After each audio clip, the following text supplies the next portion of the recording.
Hi everyone. First of all, thank you to the organizers for inviting me here to give this talk. I have to say it's been some time since the last time I attended an optimal transport conference where I gave a talk on this topic, because now I work on something completely unrelated at Microsoft. I work on deep learning for science, but still optimal transport remains one of the favorite things I worked on. So I'm very excited about catching up a bit this week and giving this talk. So I'm going to present the last work I did before moving to Microsoft. And maybe this presentation is a bit different compared to what we saw this morning. It's a bit more towards the computational side of things. I'm not going to present, let's say, a lot of theory, but still we're going to see how to learn to optimize transport plans and how to try to make it efficiently in practice. So in the world of machine learning, many different sources of data can be represented as probability distribution. Maybe now this is also a bit old-fashioned, but when I started working on OT, many times images were represented as distributions, either histograms over colors or color palettes. There were many works considering word embeddings and representing words also as probability distributions. And then also in biology, it became popular to represent populations of cells as probability densities or distributions.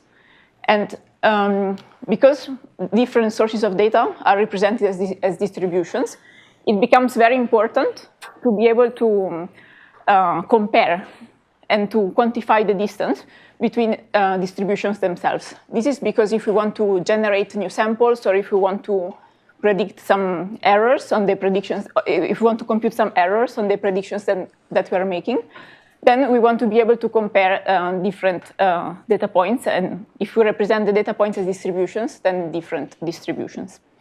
Now, probably what I'm going to say next is going to be already well known for most of you here. But I'm just going to take my time to introduce the setting and to describe the notation that I'm going to use. So yeah, when we want to compare two vectors in RD, normally what we just do is that we take the Euclidean norm, and this is a choice that is quite standard. So we don't really have to think much about how to compare x and y when they live in RD. But when we consider distributions, and here I'm defining alpha and beta in a probability space of RD, this is more complicated. And depending on the setting, we have different choices of distances or divergences that we can take. So it depends if alpha and beta are both discrete or if they're both continuous, if they're both point clouds. Like we have many different choices. And some of the popular choices that we do in machine learning are total variation, KL divergence, maximum mean discrepancy, and optimal transport. And we all know that optimal transport has some interesting properties that other divergences don't really have. OK, so here I'm going to introduce the discrete setting, and I'm going to introduce the notation that I will stick with for the rest of the presentation. I tried to put things in quite a lot of generality, considering a metric space. But to be honest, for whatever we do next, since everything is going to be discrete, we can just imagine that X is the Euclidean space, and we take the norm on it. We don't really have to pay much attention here. But still, X and C is our metric space. Then we consider two distributions, alpha and beta. And here we are in the discrete setting. So these two distributions are just finite sums of Dirac deltas that are weighted. Here, AI and Bj are the coefficients that we use to weight the Dirac deltas. And we assume, even though it's not written, we assume they are non-negative, and they sum up to 1, because we consider probability distributions. And then one last ingredient that we need in order to define the optimal transport distance in the discrete setting is a matrix that I denote here as a C. So it's the cost matrix. And the entry ij contains the distance between the point xi and the point yj, where the distance is what we have here on the metric space. Okay, with these ingredients, the optimal transport problem is a linear programming problem, and is defined as a minimization over pi in this polytope big pi that I'm going to define in a second, of what? Of the Frobenius product between pi and the cost matrix C, where Frobenius product, just as a reminder, is sum over I and j of the element-wise multiplication between pi ij and Cij. Just as a reminder again, the transport polytope big pi here is defined as the set of matrices here in Rn times m with non-negative entries that satisfy some constraints on the marginals. So the sum over the rows is equal to A, and the sum over the columns is equal to B. Some properties of optimal transport distances that are what also made them popular in the machine learning community are the following. So we have faithful incorporation of the geometry of the underlying domain through the cost matrix C. They are meaningful when we deal with measures with non-overlapping support. And this is particularly important, for example, in generative models where data really lives in a lower dimensional manifold. And then they induce a geometry on the space of probability measures. So for example, when we consider interpolations or geodesics, that is very different from what is defined by total variation or MMD. And just to give the examples here, in terms of total variation, normally the geodesics just move mass, shift mass from one point to the other. I think While optimal transport, geodesics transport the mass from one source distribution into the target. So these are let's say, the features that made optimal transport distances popular in machine learning. But we have one downside, which is that these distances are quite expensive to compute. When we don't use any regularization, and I'm going to explain what I mean in a second, the algorithms to compute OT in the discrete settings scale as n to the third, and this is normally too expensive in most of the application that we consider. So for this reason, because of the computational cost of OT, many times in machine learning, we consider we consider some regularized version of optimal transport. And one of the most popular regularization is given by the entropic one. So the setting here is remains the same. We consider everything discrete with the alpha and beta sum of Dirac deltas. And the entropic optimal transport problem, in this case, is defined similar to standard OT as a minimization over the transport polytope. But rather than having just the Frobenius product here between pi and C, we regularize the transport plan through taking the entropy of pi. And here, epsilon is what weights the regularization. So the entropic OT is defined in this way. And depending on how big we choose epsilon, the, let's say, regularization is more or less strong. Now, I'm not gonna, let's say, explain too much about, let's say, properties of entropic OT that are not, let's say, that are not shared by OT, but I just want to say that one of the main advantages is that we have faster algorithms. In particular, they scale as n squared rather than n third. There are some smoothness properties that are also quite useful in practice. And finally, entropic OT has better statistical properties compared to unregularized optimal transport.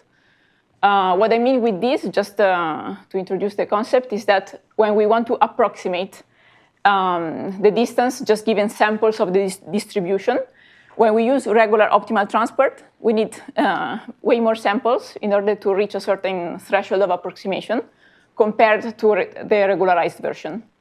In this talk, actually, I'm not going to talk about any of the statistical properties, but I just wanted to mention that this is another advantage of using the entropic regularization. Okay. Now, maybe this is also something well known, but because I will use this formulation quite a lot later, I want to recall the dual problem that we can derive in the case of entropic OT. So what we see here in the top is the standard formulation that we just saw, or also called primal formulation. And then this admits a dual formulation that is described as follows. So the entropic OT between alpha and beta can also be written as a maximization over vectors f in Rn and g in Rm of this expression here, where k is a sort of kernel that is defined as e to minus c over epsilon, and c is, again, the cost matrix that we were using in the primal formulation here. There are two things that I want to mention about the dual formulation. The first one is that when we have access to the actual maximizers, so the optimality condition that we have link the f star and the g star, so the maximizers of the dual problem. And in particular, we can write g star in this way once we are given f star. And similarly, we also have a similar expression for f star that I didn't recall. And the second thing that I want to mention is that once we have the maximizers of this dual formulation, f star and g star, then we can build, again, a solution for the primal problem. So we can build the transport plan pi star in this way, taking exponential of f star plus g star minus the cost matrix. So once we solve the dual problem, we can also build a solution of the primal one. Now, in practice, how do we solve this problem? Through an algorithm that is quite well known now in the machine learning community, and it's actually quite old. It was introduced by Sinkhorn in maybe 1964. And the algorithm is an iterative procedure here that updates the potentials Gi and Fi in this way, through a certain number of iterations that we need up to convergence. What does that mean? That even though this formulation, we said it's computationally, let's say, more tractable than the unregularized optimal transport problem, still, because it's a minimum optimization problem, whenever we want to compute the regularized OT between alpha and beta, we have to solve an optimization problem. So we have to take our Sinkhorn algorithm and run it until convergence. And this can be quite computationally expensive, depending on the size of alpha and beta, and depending on how many times we have to solve this problem. Sometimes there are settings where we have to compute optimal transport between many different pairs of input measures. And this is what motivated the work that I'm going to talk about in this presentation. So we said, OK, entropic OT benefits from faster algorithms, Sinkhorn, compared to unregularized OT. But still, we need to solve an optimization problem for any given pairs of input measure. And in practical applications, it may be necessary to solve many different instances of this optimal transport problem for different pairs of input measures. So the point is, can we leverage any shared structure? And this is not very well defined, but just a high-level question. Can we leverage any shared structure present between different coupling problems? What does that mean? So just to give a spoiler of what is coming later, it means the following. If we have already solved optimal transport problems for a certain amount of input measures, do I really have to solve it again from scratch for a new pair of inputs? Or can I do something different that helps in solving the problem faster once I've seen many, many instances already? The tool that we are going to use is something called amortized optimization. So amortized optimization is something I was really not familiar before I started working on this paper. But apparently, it's something that is quite often used in reinforcement learning and meta learning, although I'm definitely not an expert. And it's also commonly called learned optimization. And here, the meaning of the word amortized is the following. So it assumes that you do a sort of first amount of work upfront, and then the cost of doing this work is amortized in the future when you have to solve new instances of your problem. And we're going to see more precisely what we mean by this. Yeah, so I first want to just give a general overview, and then we can try to describe the details a bit better. So we want to solve repeated optimization problems. That means that we have access to actually something which is a parametric. So we want to compute the argmin of a given objective f over a certain domain y. And this objective f depends on both y, which is what we want to optimize over, but also x. And this variable x is something that we don't really want to optimize over. So it's something that just conditions the objective. That means that when we solve this minimization, we will have an optimizer y star that it depends on x itself. And here in this picture, I just put a representation of what we are trying to do. So for each x, we can imagine that we have a vertical line here, which is our domain. And the contour means that darker is a higher value. So when we try to optimize this objective here, for each x, we will obtain a corresponding y star of x, that in this case will be the red curve that I represented here. Now, the idea behind amortized optimization is the following.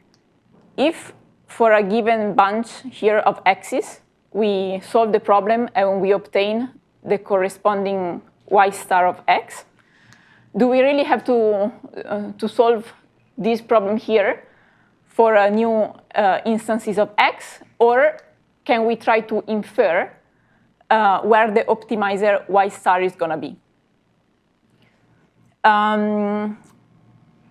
Here, I just want to, let's say, rephrase the problem. I'm going to change the notation, but unfortunately, I couldn't remake the figure with the notation I wanted.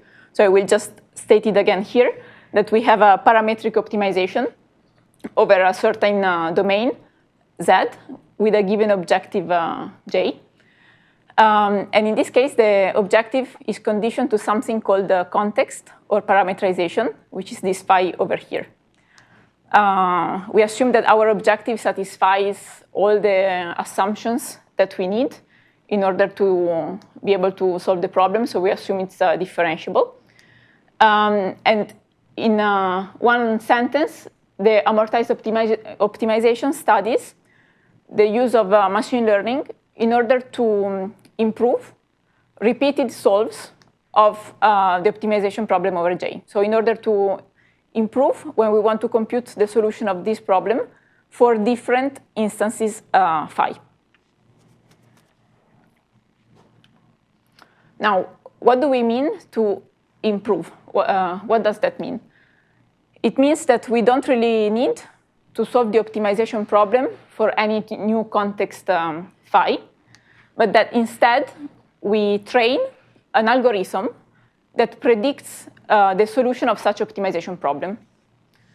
So to be a bit more specific, it means that given a distribution over a set of context here, we learn a model that I defined as z theta that takes as input the context phi, the parameters theta belong to certain domain, and then gives me as output a certain z theta phi that should be reasonably close to z star of phi, where, just as a reminder, the z star of phi is the actual solution of my optimization problem. Now here we just, we don't really specify how close this is going to be, and I'm not sure if there are actually guarantees that one can derive. But for now, we just want to say that we want to train an algorithm, or let's say define a model, such that we are able to approximate the minimizer of the optimization problem that we've just seen whenever we have a new context phi. Now, because we said we want to learn a model, normally when we want to find the right parameters or learn something, we introduce the concept of a loss function, of a certain loss function. And in the setting of amortized optimization, there are two choices of a loss function that one can take in order to learn what we said here as z hat. One choice is called regression-based loss, and is defined over here. So the loss of theta, or z theta, is defined as the expectation over our context here phi of let's say the error or the distance between the z theta phi, so what we are actually learning, and the real minimizer z star phi. So this assumes that we have access to the real solutions, and then the loss function just compares the output of our model with the real solution of the minimization problem. The second class of objective of loss function is called objective-based loss, and is defined over here as the expectation over phi of j of z hat phi and phi, where j, remember, that is the objective that appears in the minimization problem that we are considering. So in this case, you see that we don't really need to know the z star, but we just use the same objective. Now, each of these two choices have some advantages and some disadvantages. And to be honest, it really depends on the setting. And sometimes what is considered an advantage can also be a disadvantage in a different application. So just to mention a couple, the regression-based loss has as an advantage that it can use global information on the z star. So we can actually compare the error of our model against the real predictor that we want to learn. But also the disadvantage that it really needs the z star. So if the z star is hard to compute in practice, this choice of loss is not optimal. On the other hand, when we use regression-based losses, there is no need to compute the objective j. That also can be computationally expensive depending on the setting. I think in particular in the reinforcement learning world, computing the j can be quite hard. And it's usually not a very good choice when z star is not unique, because this can pose extra challenges. On the other side, the objective-based losses are a bit, have the advantages and disadvantages reversed. So the advantage is that it uses only the objective information. So if j is easy to compute, then this is a good thing. There is no need of knowing z star. So whenever this is hard to obtain, we can opt for this option. And as a disadvantage, but I think this is also shared by regression-based losses, I'm not sure there are actually guarantees in terms of convergence, is that it can get stuck in a local optima. So this is just to briefly mention, let's say, these two different choices that one can make whenever we talk about amortized optimization. But in our setting, we're going to use objective-based learning. So we want to apply amortized optimization in order to speed up the computation of the dual potential of the optimal transport problem. This is why in the title we said learning to optimize, because we actually want to leverage the amortized optimization setting to solve the regularized optimal transport problem. So it's going to be, this is just to recap what we said so far. Given a distribution over context, we want to learn a model, z hat, that will approximate the real minimizers of the optimization problem that we are interested in for each phi context or parameterization phi. And when j is differentiable, we are going to use the objective-based learning. So we are going to solve something that looks like this. We will minimize over theta, that means learning the model, like optimizer over the parameters, of the objective-based loss that we saw before, which is something defined as this expectation. And in order to solve the minimization over theta, we will just use some gradient-based solver. And as we said earlier, when we stick to objective-based, as defined here, we don't really need to access the ground truth solution Z star. Now, let's see how this looks like in the context of optimal transport. So, in the context of optimal transport, we just said we want to use amortized optimization for predicting the solutions of the OT problem. And in this case, what we are defining as context, so what we were calling phi before, is defined by the input measures, alpha and beta, and possibly the cost. In this work, actually, we always consider the cost to be Euclidean cost, and we didn't change it. So let's say that effectively, the context that we are talking about with the amortized optimization terminology, in this case, is given by the input measures alpha and beta. Then what we are going to use is the dual formulation of entropic OT, which is what we saw at the beginning. And we are going to use the relation between the potentials at optimality, which is also what we saw before when describing the entropic optimal transport problem, in order to just predict one potential and derive the other. We don't really need our model to predict both solutions. We can just learn something that predicts f, for example, and then we will compute the other potential using this equation over here. And we can do it because we know that when we are at optimality, the dual potentials are related by this expression. So in practice, how do we do it? We said, OK, we will predict only one potential, f star, with a model that here I'm calling f theta. This model is going to be parameterized by a neural network. And it should result in a computationally efficient approximation of f star. That means that once I have access to f theta, I can just evaluate it for any pairs of measures alpha and beta. And I will be able to obtain the potential f star, which is something that I can, in order to obtain, if I don't use any amortized optimization setting, I have to run the full Sinkhorn algorithm. So I have to solve an optimization problem every time. Just to recall the objective that we use, as I said earlier, we are going to use the dual formulation of entropic OT. So effectively, our loss function is going to look like this, where J is defined in this way. And this is what is coming from the entropic optimal transport dual formulation.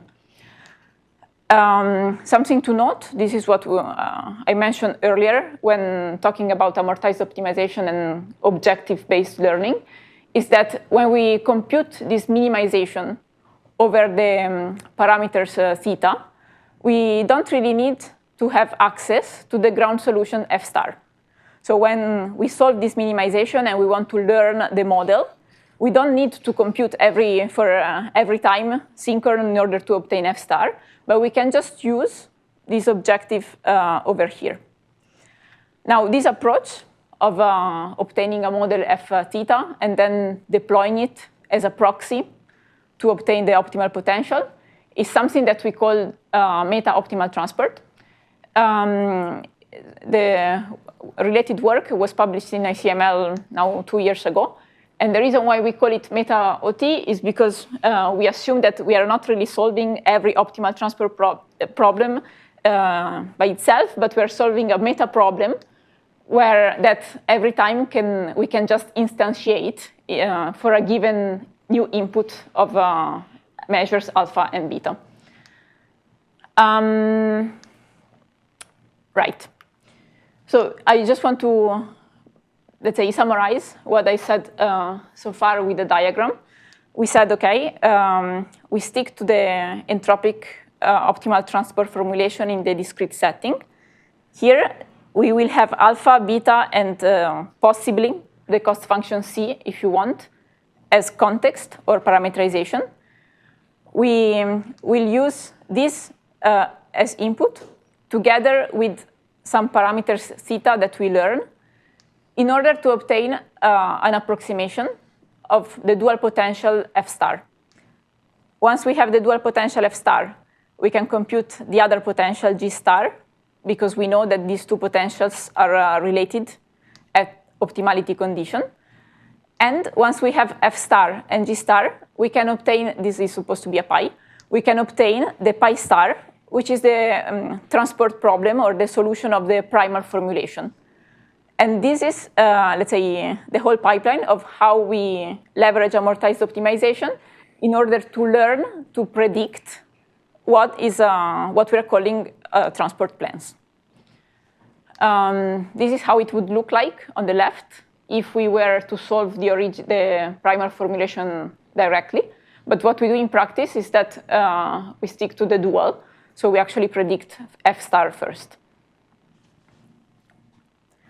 OK. Now, one reasonable concern about what I've described so far is that once we deploy what I'm calling here F theta rather than F star, we actually don't have many guarantees on the quality of the approximation.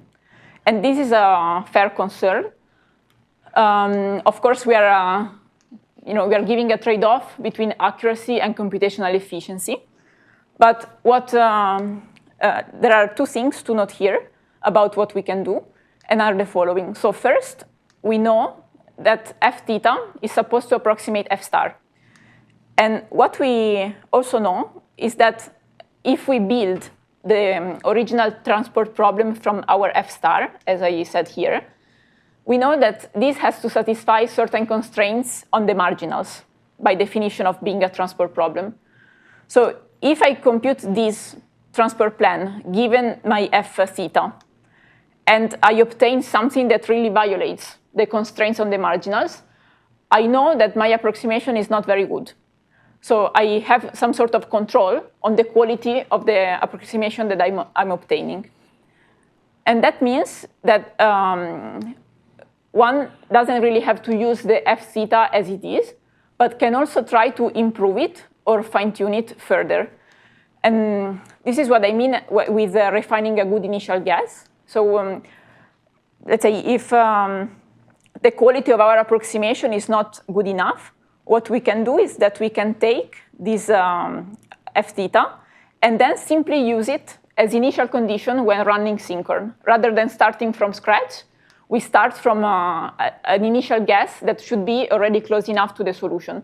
So that means that maybe rather than running a certain amount of iteration, we have to run way less. And this is something that we also tried in our experiments that I'm going to present in a second. So yeah, in this sense, let's say we tried in practice to improve the solutions further, and we are seeing that in some cases, actually the solution that we obtained by the trained model was good enough, and in other cases it can be improved further, but it needs way less iterations than starting to solve the optimization problem from scratch. Can I ask a question? Yes. Can you mention where this d-distribution over inputs and cost comes from? Do you have like a bunch of OT problems you care about and just take uniform over these instances? Yes, it depends on the application, but in the settings that we explore is exactly like you said. I'm going to show you in a second, but one example is you have a bunch of images and you want to compute the distance between every pair. And because they all belong to a certain data set, you assume that they're part of a distribution over context. And then, yeah, you just train the algorithm considering a bunch of input pairs, and then you can deploy it for new images. Yeah. Sorry. Yeah. Do you see a sort of, because once you've done the training, then it's very easy to predict these universal plans. But do you see a sort of trade-off between how many you need to see before you start having a good prediction, and then how many you need to use in an amortized fashion before you start seeing gain, etc. Yeah. So of course you have to pay the price of training the algorithm. In the settings that we consider, that I'm going to show in a second, there are quite toy settings with MNIST and another dataset. And in that case, we didn't have to train on too many examples, I think roughly 1,000, in order to obtain already a very good prediction. But of course, it depends on the setting and how hard the problem is. And I'm also going to show a sort of failure case where, as a spoiler, this works very well when, similar as other machine learning setting, at test time, your input measures are close enough to what you trained on. If you change, there is not really an advantage of having trained a model before. I'm going to show some plots later. Okay. So the first example that I was already briefly mentioning is on pairs of images. So we considered MNIST, which is a set of these handwritten digits. And the idea is that we consider each image to be a distribution. That means that the grayscale image is cast as a discrete measure in 2D, where the support is given by where the pixels are, and then the intensity is what defines the, let's say, weight of the Dirac deltas. This is something that, in terms of optimal transport, is done quite frequently, of interpreting images as discrete distributions.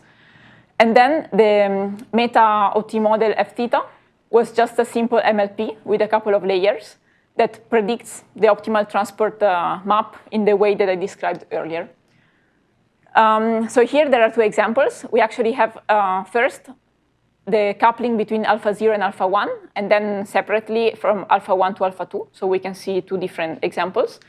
And on the left, you see the interpolation between alpha 0 and alpha 1, and then alpha 1 and alpha 2. When we computed the transport map in a proper way, so by running Sinkhorn algorithm fully between these pairs of input and then these other pairs. And then on the right, you see the same setting, but where we use as transport map the output of the learned model. So we don't do any further fine-tuning. We just, from this potential, we build the transport map, and then we use it for interpolation. And in this case, you see that the couplings, they look nearly identical. Visually, there are no really differences. So the map that was produced after training was quite close to actually what we obtain if we run the Sinkhorn algorithm from scratch for every new instance. And in another setting that we considered, still in the discrete case, is this supply and demands location. So here, again, we just have a, let's say, a training set with supply demands location. Each of them are discrete measures with 10 data points for the supply and 10,000 for the demand. And similarly as before, we just trained a meta-OT model in order to predict the transport map for new given pairs of supply and demands. And that also is more qualitative than quantitative. I'm going to show some quantitative results later. But you see that visually, what we have as a map when we solve Sinkhorn algorithm from scratch, converged for every pair of input-output, is basically the same as leveraging the model F theta without running any further optimization. Yeah, so here I want to describe this a bit more in detail. So before I said, okay, if one is worried about the quality of the approximation, you don't really have to use the model as it is, but you can fine-tune it further. So you can fine-tune the output of your model and use it as an initial condition for Sinkhorn. So we did that for the two examples that I just described, MNIST and the spherical setting. And you see here that the error, which is given by the violation of the constraint that the plan gives, the transport plan gives, is already quite low at initialization if we don't do any fine-tuning. But in a few iterations, it really goes to the same level at the convergence of Sinkhorn. Here, we were comparing these two different initializations, the 0 ones, which is maybe the most standard one, when we initialize Sinkhorn with the potentials in Sinkhorn just as zeros. And then at the time it was popular, these other initialization where Marco Couturi and James Thornton were approximating, let's say, the initial measures as Gaussians and then using such an approximation as input. And compared to both these initializations using meta-OT was quite favorable. And even just using the initial condition, at least in terms of like qualitative maps, was already giving quite good results. So here I just want to briefly mention the convergence times.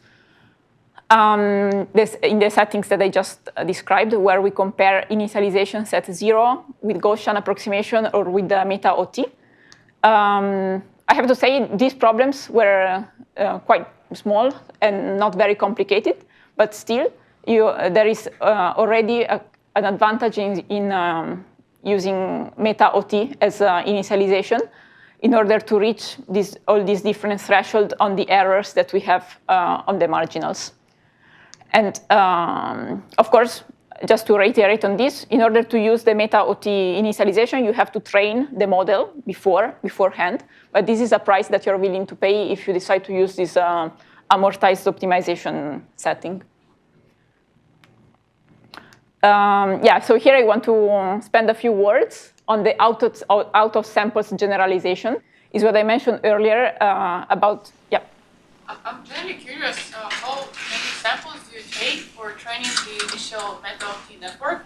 Because I was playing with it too, and I coded the thing, and to me, if I take more than 2, let's say, then the whole thing doesn't really converge. You mean more than 2 examples for training? More than 2 samples, in the training set of measures, then the output doesn't converge. So if you take 1, you're almost solving the Sinkhorn, but just with a neural network approach. So the solution actually corresponds to the output of Sinkhorn if you just try to calculate, but it takes a lot more iterations to train. Yeah. It's to me, if you take a lot of samples, maybe it's because they're already 2 closely related measures, as you mentioned. It's not really clear to me also how long will it take to train the whole network.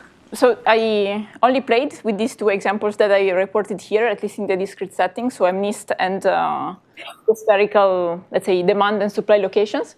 And in that case, I think we were using roughly 1,000 pairs of inputs in order to train the model as a first instance. And in that case, we didn't really have the issue that you're describing, but did you try on a very different application, or? Yeah, we can chat later. I think in that case, it was roughly 1,000, and the training time was not too long because the problem is not very hard, so it was in the order of minutes.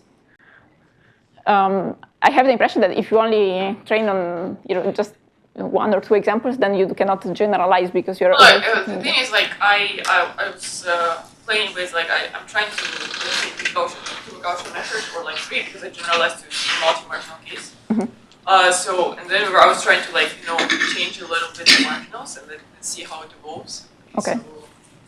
Okay, we can chat about that later. So this is the failure case that I briefly mentioned before.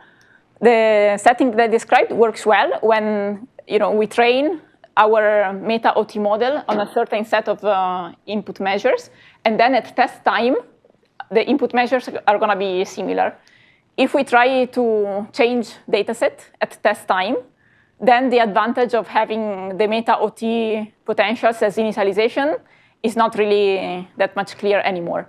And we see it here. We compared again with initializing from just zeros, Gaussian, or meta-OT, and the advantage is clear only on the diagonal, which is where the dataset that we use as training and evaluation is the same. If we try to change, then the initial guess is so far from what is the real solution that it doesn't really help to start from there. So I only have a few minutes left, so I just want to briefly mention this part without going into the details. what I described so far is applied to the discrete setting and to the entropic optimal transport problem. But this idea of using amortized optimization can also be used in the continuous case where we want to solve OT between two continuous measures for the standard optimal transport, not regularized. Just to briefly mention what we do in this case. So normally, we consider the quadratic cost, and our primal formulation is going to look like this. And what people do in practice is to consider dual formulation that in the specific case of quadratic cost can be written like this as a minimization over convex function. And then, at least back in the days, now I'm not sure if there are actually better approximation of the potentials, but when we were working on this topic, let's say one of the most popular work that was trying to approximate OT between continuous measures was a work by Corotin, where they were using a neural network in itself in order to approximate the convex function that works as a dual potential. And because we know that phi is convex, the potential in this specific setting of quadratic cost, we know it can be approximated by something called input convex neural network, which is just a neural network that defines a convex function by design. And just to, so this is the work I was referring to. This work was quite popular when we were working on meta-OT, and it was, the idea was to use two ICNN, so input convex neural network, to parameterize the potentials, and so the potential and its convex conjugate, in order to approximate the optimal transport problem in the continuous setting without entropic regularization. So without going into the details, but let's say we also try to use amortized optimization in this setting. And what we do in practice is to have a sort of hyper network that predicts the parameters of the neural network that is used in order to approximate the convex potential. So rather than the output of our meta-OT model is not directly the potential, but is the set of parameters that are used in an ICNN to approximate this potential. So things get a bit messier, but let's say the amortized idea can be leveraged in this setting as well.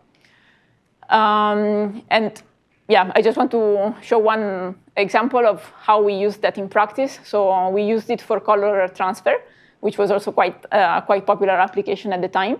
And in this case, the first row shows the color transfer from this image to this image that you would have if you train this approximation of, let's say, unregularized OT from scratch, which is called the W2GN.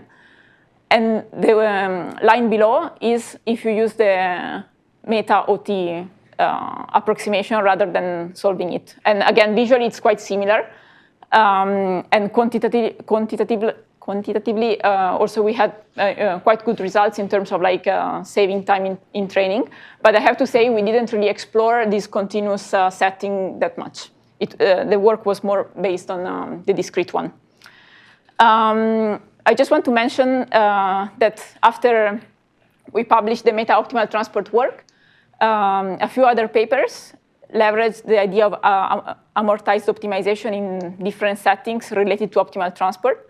There was a work by Brandon Amos, who is also the first author of this paper, on amortizing convex conjugates. Then someone used it to amortize the Slice-Wasserstein generative models, although I don't know the details of this paper. And then more recently, I saw that the idea of amortization was used in flow matching. I don't know who is familiar with flow matching, but it's become very popular in terms of generative modeling in machine learning. And this work published at ICLR this year was trying to use amortized optimization in this setting. And with this, I just want to reiterate on the limitations of the problem. Of course, if something was untractable before, the meta-optimal transport idea does not make it tractable. It just makes it faster in the case where we can leverage this amortized optimization setting.